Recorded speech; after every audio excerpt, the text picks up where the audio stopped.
In the year 1974, the world of horror movies was changed forever when we got the very first installment of the Texas Chainsaw Massacre. This movie followed the main antagonist Leatherface along with his cannibalistic, nasty hillbilly family, and it was truly one of the first in the slasher genre ever. This movie undoubtedly changed the landscape of horror movies, and it introduced a major boost in slasher movies in general. So following up on this success, obviously what any other horror franchise does, they remade this movie at least 15 million times. Okay, maybe that was a little bit exaggerated. Bottom line is that the Texas Chainsaw movie has been remade dozens of times. But out of all of those remakes, there is one that really stands out. And it does not stand out for good reason. Welcome back to the channel, my name is Haydxn, and today we are going over the dreaded 2022 Texas Chainsaw Massacre. So without further ado, go ahead and grab yourself a snack and a drink, sit tight, and let's get into this movie. So the 2022 Texas Chainsaw Massacre played as a direct sequel to the original 1974 film. This movie is centered around a group of friends who are auctioning off buildings in a town in Texas. This is 50 years after the original massacre, so the town that they are auctioning off is run down. There's nobody living or doing anything in any of these buildings, or so they thought. Upon entering one of these rundown buildings, they find out that an old lady is actually living in them. This old lady would end up being the caretaker of Leatherface, and she ends up dying in the film anyways, which is the entire reason that Leatherface goes into his whole fit of rage. But just to backtrack a little bit, we have to talk about this group of friends. These are the worst and most annoying characters that I've ever seen in a horror movie. Obviously, they are young entrepreneurs, as they call themselves, and they got this whole vibe going of just this really modernized act, and I hate it. I really do. You do not have to modernize every single horror franchise, and I don't know what producers and companies and franchises think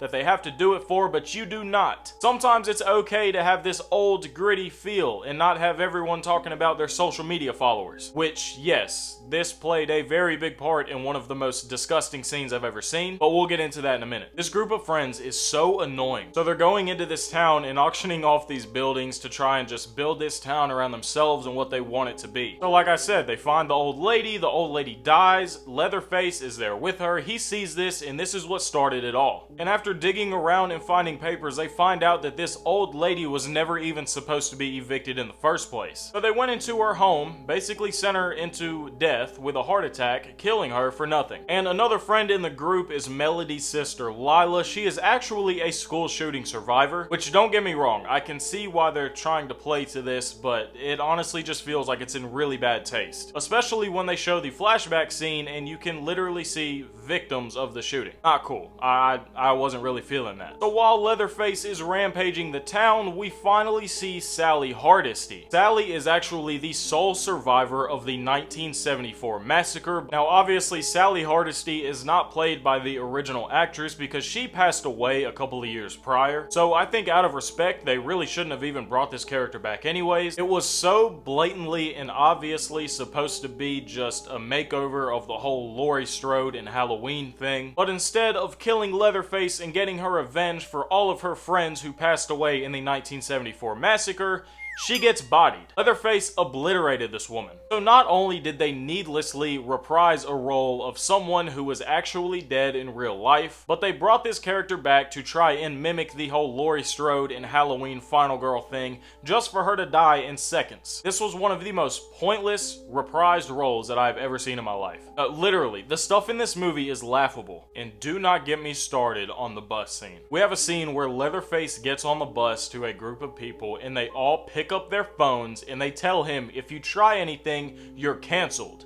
Dear God. Well, what are you talking about? What are you talking about? At this point, this movie feels so much like a parody, it is unreal. It's so bad. And at the end of the movie, they think that they kill him, whatever. They're leaving in their self-driving car, and Leatherface rips Melody out of the passenger window and cuts her head off. And while mimicking the scene of Sally getting away in the back of the truck, Lila is getting away in the self-driving car. I have genuinely no words. Okay, obviously I have words, that's why I'm making a video. But you get what I'm saying? It's kind of ridiculous. Now, I know what you're thinking. Haydxn, you have all of this negative stuff to say about this movie. Do you have anything good to say about this movie? And to that, I say yes. The kills in this movie, they were actually pretty cool. The fight scenes were decent, and the overall look of Leatherface was gruesome, and it was gnarly, and it could have been really, really cool if they didn't make him look so stupid throughout the entire thing. This movie does so bad with making us like the main characters, you actually kind of want to root for Leatherface in some of the scenes. You have no clue how happy I was when Melody got ripped out of that passenger window. This movie did such a good job at making Leatherface not even seem scary at all. How do you fumble with one of the scariest and most gruesome looking slashers in horror history? And I get the whole idea of wanting to do this modern thing with influencers, but at the expense of one of the most iconic horror films and horror franchises of all time, I don't think so. So overall, would I say go and watch this movie? No. If you are skipping out on the 2022 Texas Chainsaw, you're not missing anything, do not worry. Go and watch the original 1974 film or even the 2003 remake because that one is a very good movie. That did an incredible job at capturing Leatherface and it was a really good friend group. Everything about that movie, that was really good. But this 2022 one, no. This was one of those movies that you would kind of be embarrassed by if someone were to walk in and catch you watching it. That's the feel that it gave me when I was watching it for the first time. And it was so disappointing because I was actually so excited for the release of this, but as a lot of horror movies do, it let me down. God, it's so bad. It's so bad. If you don't believe me, go ahead and go to Netflix and watch it for yourself. But if I were you, I would save myself the little hour and 30 minutes and just not even watch it at all. So there you have it. There is a little summarized breakdown of the monstrosity that we call 2022 Texas Chainsaw Massacre. If you've watched the film or if you plan on watching the film, let me know down in the comments your thoughts on everything. And as always, if you did enjoy this video, then be sure to leave a thumbs up and subscribe to the channel because it does help me out immensely. Thank you for watching this video, and as always, I will be sure to see you guys in the very next one. Peace!